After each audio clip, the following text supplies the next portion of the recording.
J'ai fait un très grand chemin. J'ai marché à pied de Bamako jusqu'à Bombay. J'ai fait 1 an, 9 mois, 17 jours de marche pour arriver en Inde, aller jusqu'à Handan, m'inscrire à l'Institut des 77 secrets de la magie noire, où j'ai passé 14 ans. Et ça fait 40 ans que je suis dans ce métier. Il n'y a pas un seul pays ici que le professeur Babou n'a pas visité et il n'a pas été honoré dans ces pays. Il est temps maintenant que vous, les rois, que vous me rendez ma monnaie. J'ai tout fait pour vos pays. Venez faire tout maintenant pour le Mali. Donc je vous confie le Mali. Je vous confie le Mali. La connaissance appartient à Dieu. Dieu donne la connaissance à qui il veut. Et que la connaissance, c'est de l'escalier infini. Tant que tu vis, tu prends des marches. Jusqu'à la fin de ta vie, la connaissance au-dessus de toi et Dieu au-dessus de la connaissance. Je déclare solennellement aujourd'hui, ici devant tous les rois, en tant que chef suprême de la sorcellerie africaine, père de tous les sorciers africains, que la guerre est finie au Mali. La connaissance que le professeur est aujourd'hui vous appartient. Mafendi Alama, Mafendi Alaï pour avoir ça. Il n'a rien donné à Dieu et il n'a rien demandé à Dieu pour avoir ce qu'il a. Oh, mais je l'ai. Vous l'avez vu, il n'a pas de degré. C'est maintenant. Mais je pratique la magie quand je veux, où je veux, comme je veux. Subata Bali, Dina Palde Bali, Dina Tita Bali, Kortetita Bali, Fuita Bali à la tête. Et rien ne peut l'empêcher de faire la magie quand il veut, comme il veut. Pas les jeux de prestidigitation. Je parle de la magie. Magie, oui. Je parle de la vraie magie. Je parle pas des jeux je parle pas de la magie blanche, ni d'autres magies. Je parle de la vraie magie. La puissance africaine, la magie de nos ancêtres.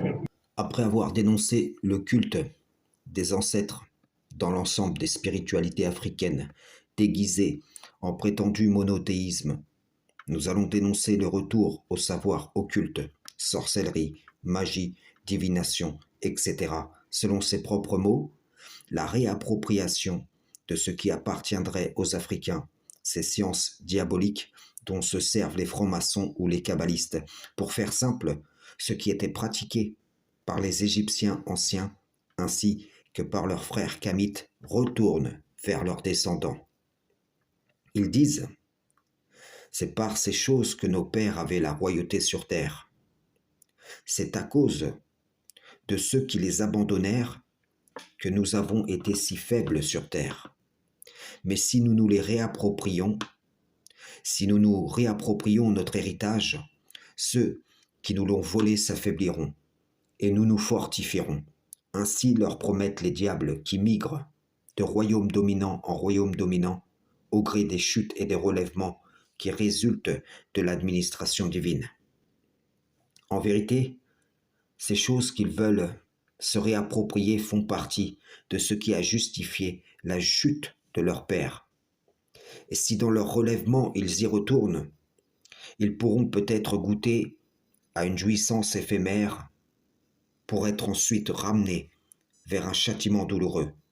Si les autorités africaines qui se réclament de l'islam acceptent que ces choses soient rétablies officiellement, qu'elles coexistent avec l'islam, comme le monsieur mêle le Créateur à ses dons de perdition dans son discours, c'est la grande perte assurée.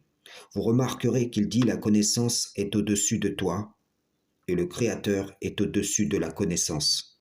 Mais la connaissance dont il parle et qu'il place en intermédiaire entre les hommes et le Créateur, comme d'autres placent les ancêtres djinns, shaitan entre eux et le Créateur, c'est les diables.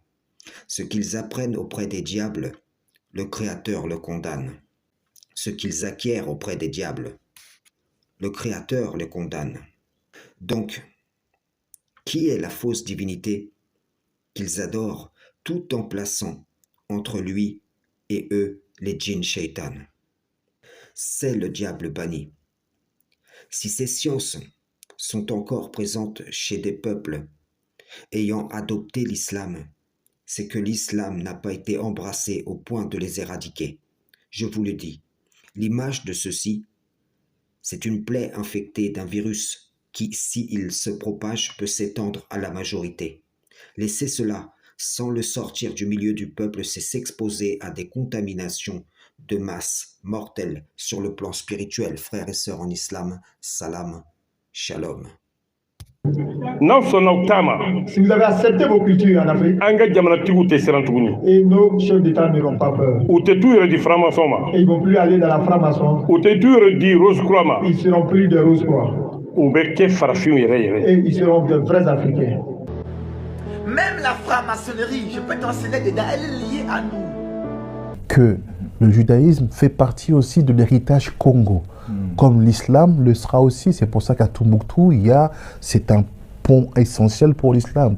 Comme l'égyptologie est aussi un héritage Congo. Donc il y a le Congo, ce peuple-là, et c'est un peuple multiculturel, multispirituel, on va dire pas religieux, mais qui a donné des ramifications à des pratiques religieuses énormes.